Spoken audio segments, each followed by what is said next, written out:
¿Por qué tu mente está inquieta? Aquí tienes enseñanzas budistas para liberarte de la ansiedad para siempre. Una guía completa para la paz interior. Una guía que nadie te ha dado jamás. ¿Alguna vez te has preguntado por qué, incluso en los momentos en que todo parece estar bien, tu mente no puede dejar de correr? ¿Por qué hay noches en que te acuestas cansado, pero tu cabeza sigue trabajando sin parar, repasando conversaciones que ya pasaron, imaginando problemas que quizás nunca lleguen, construyendo escenarios de catástrofe con una precisión que quisieras usar para algo más útil? ¿Por qué hay momentos en que estás rodeado de personas que te quieren, en un lugar seguro, sin ningún peligro real a la vista, y aún así sientes ese peso en el pecho, esa tensión en los hombros, esa voz interior que no deja de susurrar que algo está mal, que algo falta, que algo podría salir terriblemente mal en cualquier momento? Si esto te suena familiar, quiero que sepas algo importante antes de continuar leyendo. No estás roto, no estás loco, no eres débil. Eres un ser humano del siglo XXI, viviendo en un mundo que fue diseñado para mantenerte en un estado constante de alerta, de comparación, de insuficiencia y de miedo. Pero también quiero decirte algo más. Existe una salida. No una salida fácil, no una pastilla, no una técnica de 5 minutos que lo resuelve todo, sino un camino real, probado durante más de 2500 años por millones de seres humanos que se hicieron exactamente las mismas preguntas que tú te estás haciendo ahora mismo. Ese camino es el budismo. Y en este texto vas a descubrir 7 de sus enseñanzas más poderosas para liberar tu mente de la ansiedad. No como conceptos abstractos, ni como filosofía de domingo, sino como herramientas concretas, prácticas y profundamente transformadoras que puedes empezar a aplicar hoy mismo en tu vida cotidiana. Prepárate, esto va a cambiar la manera en que ves tu mente. La ansiedad no es tu enemiga, es tu maestra. Antes de entrar de lleno en las 7 enseñanzas, necesitamos hablar honestamente sobre la ansiedad. No como un diagnóstico médico, no como un defecto de carácter, sino como lo que realmente es desde la perspectiva budista. Una señal de que la mente ha perdido contacto con el momento presente. Una señal de que estamos viviendo, sin darnos cuenta, en una película de terror que nosotros mismos estamos escribiendo, dirigiendo y protagonizando. Una película sobre un futuro que no ha ocurrido y que probablemente nunca ocurrirá exactamente como la imaginamos. La ansiedad no aparece de la nada. Nace de pensamientos repetitivos que giran en círculos como ropa en una lavadora sin botón de apagado. Nace de miedos al futuro que se alimentan de nuestra imaginación hiperactiva. Nace de apegos al pasado, de cosas que dijimos o no dijimos, de decisiones que tomamos o dejamos de tomar, de heridas que no terminan de sanar porque no les damos el tiempo ni el espacio para hacerlo. El Buda, hace más de 2500 años, identificó algo que los neurocientíficos modernos están apenas comenzando a comprender con toda su profundidad. La mente humana tiene una tendencia natural hacia el sufrimiento, no porque seamos masoquistas, sino porque fuimos programados evolutivamente para detectar amenazas, para anticipar peligros, para estar siempre alerta ante lo que podría salir mal. En la sabana africana, hace 100.000 años, esa capacidad era literalmente la diferencia entre la vida y la muerte. El ancestro que no se preocupaba por el depredador detrás del arbusto no llegaba a tener descendencia. El que siempre estaba alerta, siempre anticipando el peligro, ese sobrevivía y transmitía sus genes. El problema es que hoy seguimos viviendo con ese mismo cerebro primitivo en un mundo completamente diferente. Ya no hay depredadores detrás del arbusto, pero nuestro cerebro no lo sabe. Para él, un mensaje de texto sin respuesta, una mirada extraña de un colega, una deuda pendiente o una discusión con alguien querido activan exactamente los mismos circuitos neurológicos que se activaban cuando nuestros ancestros veían un tigre dientes de sable. El Buda lo entendió sin tener acceso a la neurociencia moderna. Lo entendió a través de la observación directa de su propia mente, a través de años de práctica meditativa profunda, a través de una exploración de la conciencia humana que sigue siendo, 2500 años después, una de las investigaciones más completas y más útiles que cualquier ser humano haya emprendido jamás. Y lo que descubrió fue esto: la mente puede ser entrenada, no suprimida, no ignorada, no medicada hasta el silencio, entrenada, como se entrena un músculo, como se entrena un pachorro que aprende con paciencia y repetición a obedecer. La mente puede aprender a observar sin reaccionar, a sentir sin ser arrastrada, a existir en el presente sin construir castillos de miedo en el futuro.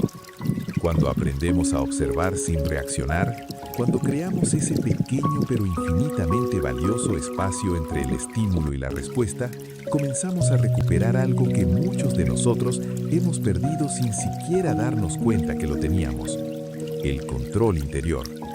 No el control sobre lo que pasa afuera, eso nunca estuvo en nuestras manos y nunca lo estará, sino el control sobre cómo respondemos a lo que pasa afuera. Y esa diferencia, aparentemente pequeña, lo cambia absolutamente.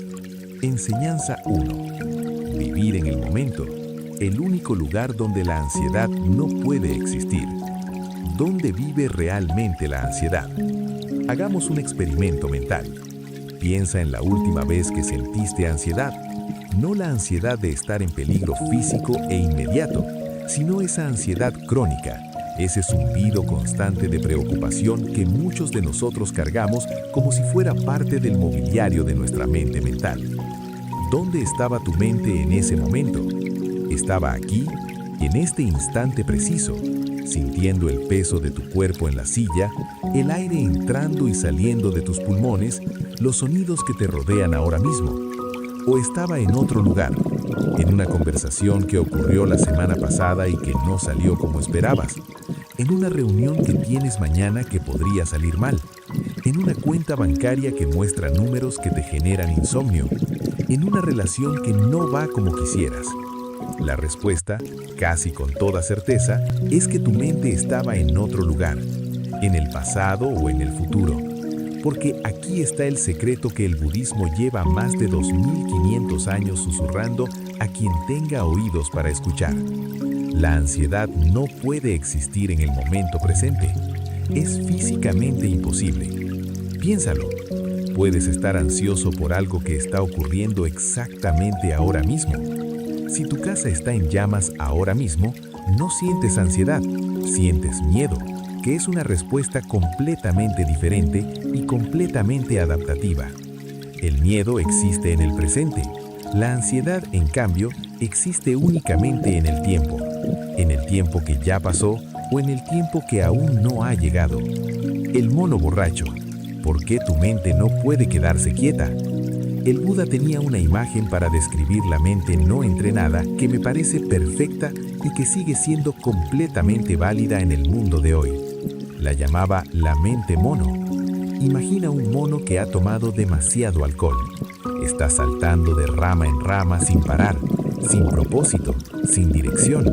Un momento está aquí, el siguiente allá, luego más arriba, luego más abajo, incapaz de quedarse en ningún lugar, incapaz de restarse. Así es la mente no entrenada. Salta de un pensamiento a otro, del pasado al futuro, de la preocupación al arrepentimiento, de la planeación obsesiva al análisis paralizante. Y todo esto lo hace con una velocidad y una energía que nos deja exhaustos al final del día sin haber hecho nada físicamente agotador. Los estudios modernos de neurociencia confirman esto de manera fascinante. Investigadores de Harvard descubrieron que la mente humana está vagando, pensando en algo diferente a lo que está haciendo aproximadamente el 47% de nuestra vida consciente. Casi la mitad de nuestra vida consciente la pasamos en otro lugar que no es donde estamos. Y encontraron algo más, algo que el Buda habría reconocido inmediatamente. La mente humana puede ser entrenada, no suprimida, no ignorada, no medicada hasta el silencio, entrenada, como se entrena un músculo, como se entrena un pachorro que aprende con paciencia y repetición a obedecer. La mente puede aprender a observar sin reaccionar, a sentir sin ser arrastrada, a existir en el presente sin construir castillos de miedo en el futuro. Cuando aprendemos a observar sin reaccionar, cuando creamos ese pequeño pero infinitamente valioso espacio entre el estímulo y la respuesta, comenzamos a recuperar algo que muchos de nosotros hemos perdido sin siquiera darnos cuenta que lo teníamos: el control interior. No el control sobre lo que pasa afuera, eso nunca estuvo en nuestras manos y nunca lo estará, sino el control sobre cómo respondemos a lo que pasa afuera. Y esa diferencia, aparentemente pequeña. Enseñanza 3. El desapego. Soltar para vivir. Lo que agarramos nos atrapa. Hay una trampa para monos que se usa en algunas partes del mundo que es extraordinariamente sencilla y extraordinariamente efectiva. Se toma un coco, se le hace un agujero justo del tamaño suficiente para que una mano de mono pueda entrar, pero no salir si va cerrada. Dentro del coco se pone algo que el mono quiere, comida o cualquier otra cosa atractiva para él. El mono mete la mano, agarra la comida y en ese momento queda atrapado. No porque el cazador lo retenga, no porque haya cadenas ni jaulas, sino porque el mono no puede soltar lo que agarró. El agujero es suficientemente grande para que la mano abierta entre y salga libremente, pero la mano cerrada, la mano que sostiene algo, no puede pasar. El mono podría liberarse en cualquier momento simplemente soltando, pero no suelta, y eso lo atrapa. Esta historia es una parábola perfecta de lo que el budismo llama upadana, apego, y es uno de los mecanismos principales a través de los cuales la ansiedad se alimenta y crece. ¿A qué nos aferramos? Nos aferramos a personas, nos aferramos a relaciones que ya terminaron o que sabemos que no son buenas para nosotros. Nos aferramos a versiones de nosotros mismos que ya no existen. Nos aferramos a opiniones que otros tienen de nosotros, gastando enormes cantidades de energía mental tratando de controlar cómo nos ven, cómo nos perciben, qué piensan de nosotros. Nos aferramos a situaciones que queremos que sean diferentes de lo que son. Nos aferramos a ideas de cómo debería ser la vida, cómo debería comportarse la gente que amamos, cómo debería desarrollarse nuestra carrera, cómo debería ser nuestro cuerpo, nuestra casa, nuestra situación económica. Nos aferramos a emociones. A veces nos aferramos al enojo porque soltarlo significaría aceptar algo que no queremos aceptar. A veces nos aferramos a la tristeza porque nos conecte con algo o alguien que ya no está. A veces, paradójicamente, nos aferramos a la propia ansiedad porque nos da la ilusión de que al preocuparnos estamos haciendo algo, como si preocuparnos fuera una forma de control. Y todo este aferramiento, toda esta tensión de querer que la realidad sea diferente de lo que es, genera una fricción constante que se manifiesta en el cuerpo y en la mente como ansiedad, como tensión, como ese estado de alerta permanente que nos agota. El desapego no es indiferencia. Antes de continuar, necesito aclarar el malentendido más común sobre el desapego budista, porque es un malentendido que hace que muchas personas rechacen instintivamente esta enseñanza, sin haberla comprendido realmente. El desapego no es indiferencia, no es no importarte las cosas, no es ser frío, distante, insensible, no es no amar, no es desear, no es tener metas ni aspiraciones. El desapego es la diferencia entre práctica del desapego ante la ansiedad. Una práctica concreta del desapego ante la ansiedad es lo que en el budismo se llama la práctica de nombrar y soltar. Cuando notes que estás ansioso, en lugar de identificarte con la ansiedad, en lugar de decir estoy ansioso, como si la ansiedad fuera lo que eres, di me noto ansioso o hay ansiedad presente ahora mismo. Este pequeño cambio lingüístico tiene un efecto profundo. Crea una distancia, un espacio, entre tú, como conciencia observadora, y la emoción que estás observando. Tú no eres la ansiedad, eres quien la observa, y lo que observas puede cambiar. Lo que observas es temporal. Lo que observas no te define. Luego, habiendo nombrado la ansiedad sin identificarte con ella, practica soltarla. No forcejeando con ella, no tratando de eliminarla, sino simplemente dejando de sostenerla activamente. Como abrir la mano que sostenía algo. No lanzarlo, no tirarlo. Simplemente abrir la mano y dejar que lo que estaba en ella encuentre su propio camino. Enseñanza 4.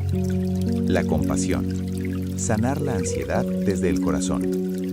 El vínculo invisible entre ansiedad y dureza hacia uno mismo. Existe un patrón que aparece de manera casi universal en las personas que sufren de ansiedad crónica. Un patrón que, una vez que lo ves, no puedes dejar de verlo. Se llama autocrítica. La persona ansiosa generalmente es también la persona más dura consigo misma, la que tiene los estándares más altos e inflexibles para su propio comportamiento, la que analiza y reanaliza todo lo que dijo en aquella conversación para encontrar qué pudo haber dicho mejor, la que lleva la cuenta de todos sus errores con una precisión contable impresionante, la que se compara constantemente con otros y casi siempre sale perdiendo en esa comparación. Y aquí está la ironía cruel que el budismo ilumina perfectamente. Esa dureza hacia uno mismo, esa autocrítica constante, esa voz interior implacable que señala cada falla y cada insuficiencia, no protege de los errores futuros, ni mejora el rendimiento. Genera exactamente lo opuesto: más ansiedad, más inseguridad, más miedo a fallar, lo que a su vez lleva a más errores y a más material para que la voz crítica interior trabaje. Es un círculo vicioso, y la salida de ese círculo, según el budismo, pasa por el cultivo de la compasión, no solo hacia los demás, sino crucialmente hacia uno mismo. Karuna y metta, las dos cualidades relacionadas pero distintas, que juntas forman lo que podríamos llamar el corazón compasivo. La primera es karuna, compasión en el sentido de sentir el sufrimiento del otro y querer aliviar ese sufrimiento. La segunda es metta, amor benevolente o bondad amorosa, que es el deseo activo de que todos los seres sean felices y estén libres del sufrimiento. Lo que hace único al enfoque budista es que estas dos cualidades deben comenzar por uno mismo antes de poder extenderse genuinamente hacia los demás. El Buda enseñaba que intentar tener compasión genuina por otros, sin tenerla primero por uno mismo, es como intentar dar agua de una vasija vacía. Puedes hacer los movimientos, pero no hay nada real que dar. Y este es exactamente el problema con muchas personas que sufren de ansiedad. Han desarrollado una capacidad extraordinaria para la compasión hacia los demás. Son los primeros en consolar a un amigo en crisis. Son los primeros en ofrecer comprensión cuando alguien comete un error. Pueden ser infinitamente pacientes y generosos con las fallas de los demás, pero consigo mismos aplican una norma completamente diferente. Una norma de perfección sin negociación, de rendimiento sin falla, de excelencia sin excusa. La práctica de metta, amor benevolente hacia uno mismo. La meditación metta es una de las prácticas más antiguas y más poderosas de toda la tradición budista. Y su primera dirección, antes de extenderse hacia los seres queridos, hacia los conocidos, hacia los desconocidos y hacia todos los seres sin excepción, es hacia uno mismo. La práctica es deceptivamente simple. Siéntate cómodamente, cierra los ojos y con el corazón sincero dirige hacia ti mismo estas frases u otras similares que resuenen genuinamente contigo. Que pueda ser feliz, que pueda estar libre del sufrimiento, que pueda tener paz, que pueda estar bien. Al principio, para muchas personas, especialmente para quienes han pasado años practicando la autocrítica, puede sentirse extraña, incómoda, hasta un poco ridícula. Puede aparecer una voz que dice, no mereces esto, o esto es egoísta, o no seas tan dramático. Esa resistencia es exactamente la razón por la que la práctica es necesaria. La resistencia es la evidencia del patrón que necesita ser transformado. Con práctica regular, algo comienza a cambiar. La voz autocrítica se vuelve menos automática y menos intensa. En su lugar comienza a crecer, lentamente pero de manera palpable, algo que se siente como calidez. Como si alguien te estuviera cuidando, y ese alguien eres tú mismo. Compasión y ansiedad, la conexión transformadora. ¿Cómo transforma la compasión la ansiedad? a través de varios mecanismos que se refuerzan mutuamente. Primero, la compasión hacia uno mismo interrumpe el ciclo de la autocrítica que alimenta la ansiedad. Cuando cometes un error y en lugar de castigarte puedes decirte, esto fue difícil, cometí un error como todos los seres humanos cometen errores y lo haré mejor la próxima vez, la respuesta de estrés en tu sistema nervioso es significativamente menor que cuando te castigas. Segundo, la compasión crea lo que podríamos llamar un ambiente interno seguro. La ansiedad prospera en la hostilidad interna. Cuando tu propio mundo interno es hostil, cuando tu voz interna es dura y crítica y amenazante, el sistema nervioso permanece en estado de alerta. Cuando tu mundo interno se vuelve más cálido, más comprensivo, más compasivo, el sistema nervioso puede finalmente comenzar a relajarse. Tercero, la compasión te permite relacionarte con la ansiedad misma de una manera diferente. En lugar de ver la ansiedad como un enemigo que debe ser derrotado o como una prueba de que algo está fundamentalmente mal contigo, puedes verla como lo que realmente es, una parte de ti que está sufriendo y que necesita atención amorosa, no batalla. Esta es la inversión más contraintuitiva que el budismo propone. En lugar de luchar contra la ansiedad, en lugar de tratar de eliminarla, acércate a ella con compasión. Trátala como tratarías a un niño asustado, con gentileza, con paciencia, con la comprensión de que el miedo, cuando es tratado con amor, eventualmente puede soltarse. La Profundidad que antes no era posible. Cuando sabes lo que es luchar con la mente propia. Cuando has tocado tu propio sufrimiento con honestidad y con ternura. Cuando has aprendido a ser gentil contigo mismo en los momentos más difíciles. Esa sabiduría vivida transforma completamente cómo ves a los otros en sus luchas. La persona que normalmente te irritaría, la que hace cosas que no entiendes, la que te decepciona, la que te molesta, cuando la ves a través de los ojos de la compasión genuina, cuando recuerdas que ella también está luchando con su propia mente, con sus propios miedos, con su propia ansiedad, algo cambia. Y en ese cambio, paradójicamente, tu propia ansiedad disminuye, porque mucha de nuestra ansiedad social viene de una posición defensiva, de estar siempre alerta a la posibilidad de ser juzgados, heridos, rechazados. Cuando dejamos de ver a los demás como jueces potenciales y comenzamos a verlos como compañeros de sufrimiento, la guardia baja, el corazón se abre y en ese corazón abierto hay mucho menos espacio para la ansiedad. Enseñanza 5. La atención plena, el arte de estar completamente aquí. Mindfulness, la palabra más usada y menos comprendida. La palabra mindfulness se ha convertido en los últimos años en una de las palabras más usadas, más vendidas y, paradójicamente, más mal entendidas del vocabulario del bienestar moderno. Se vende en aplicaciones, en retiros de lujo, en cursos corporativos.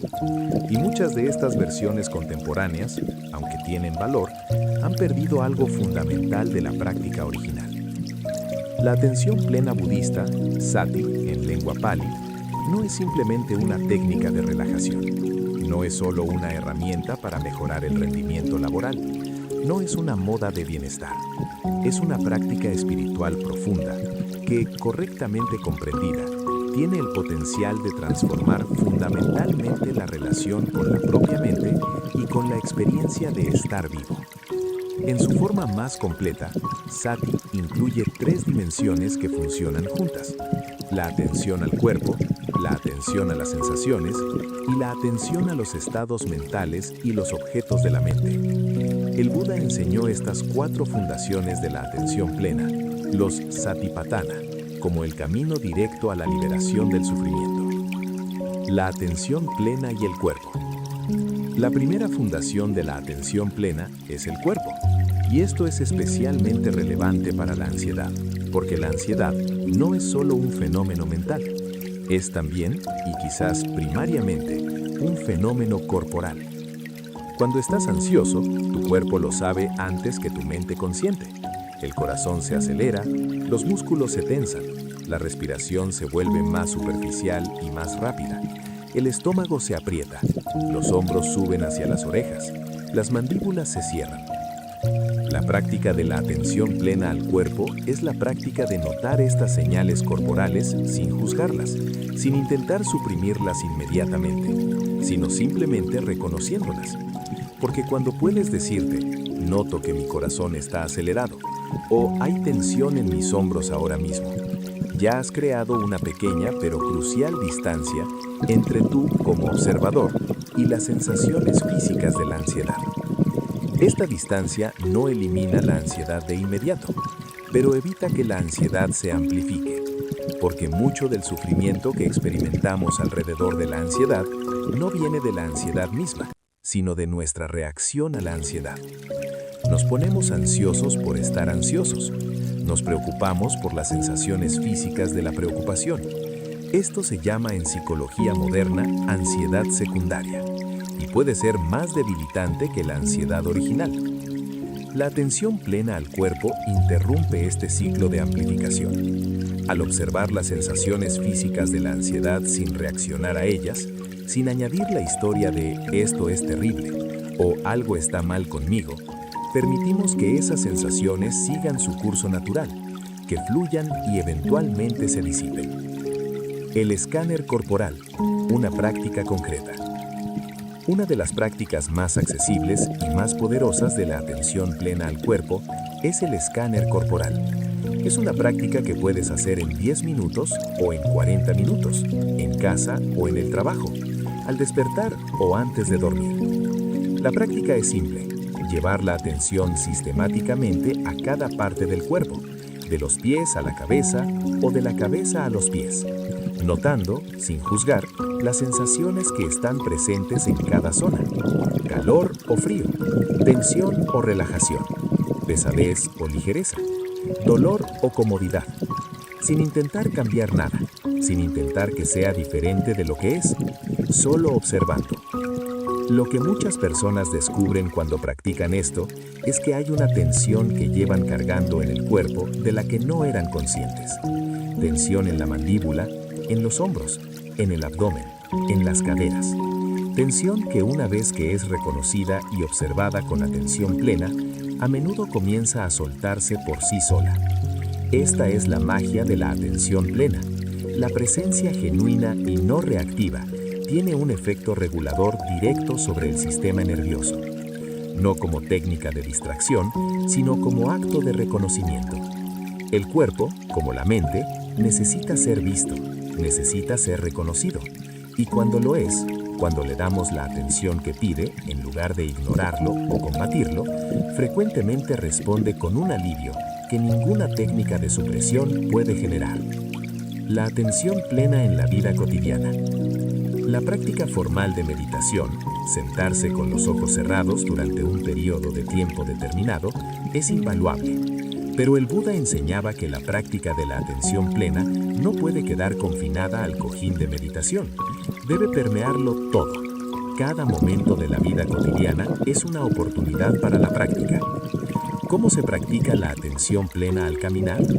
Notando el contacto de cada pie con el suelo, la sensación del movimiento, el cambio de peso de un pie al otro, el balanceo suave del cuerpo. ¿Cómo se practica al comer? Notando los sabores, las texturas, los colores, el olor, el proceso de masticar, la sensación de saciedad gradual, sin teléfono, sin televisión, sin otra cosa que comer. ¿Cómo se practica en una conversación difícil? Escuchando realmente al otro, notando las propias reacciones emocionales sin ser dominado por ellas, respondiendo desde la presencia en lugar de reaccionar desde el automatismo. ¿Cómo se practica en un momento de ansiedad intensa? Notando la ansiedad sin identificarse con ella, observándola como un fenómeno que está ocurriendo, no como algo que eres, respirando con ella en lugar de contra ella. Esta práctica constante, esta devolución continua de la atención al momento presente, es lo que transforma la atención plena de una técnica de meditación en una manera de vivir. Y una vida vivida con atención plena es, casi por definición, una vida con significativamente menos ansiedad, no porque los problemas desaparezcan, sino porque la relación con la mente que los experimenta cambia fundamentalmente. Enseñanza 6. La aceptación, la paradoja de cambiar lo que aceptamos. La resistencia como fuente de sufrimiento. El Buda formuló lo que podría ser la observación psicológica más importante de todos los tiempos en una frase que parece simple, pero que contiene una profundidad insondable. El sufrimiento es el resultado del deseo de que las cosas sean diferentes de lo que son. No el dolor, que es inevitable, el sufrimiento, que en gran medida es opcional. El dolor es parte de la vida. El cuerpo duele, las relaciones se rompen, las personas que amamos mueren, los proyectos fracasan, los sueños no siempre se realizan. Esto es vida, esto es inevitable, esto es parte del paquete de estar vivo. El sufrimiento, en cambio, es lo que añadimos encima del dolor cuando nos resistimos a él, cuando decimos esto no debería estar pasando, cuando insistimos en que la realidad sea diferente de lo que es, cuando gastamos enormes cantidades de energía mental en pelear contra lo que ya ocurrió o contra lo que está ocurriendo en este momento. Existe una ecuación budista que me parece una de las más iluminadoras que conozco. Sufrimiento es igual a dolor multiplicado por resistencia. El dolor es la primera flecha, como lo llamaba el Buda. La resistencia, el sufrimiento adicional que nos generamos al rechazar el dolor, es la segunda flecha. La primera flecha la lanza la vida. La segunda flecha nos la lanzamos nosotros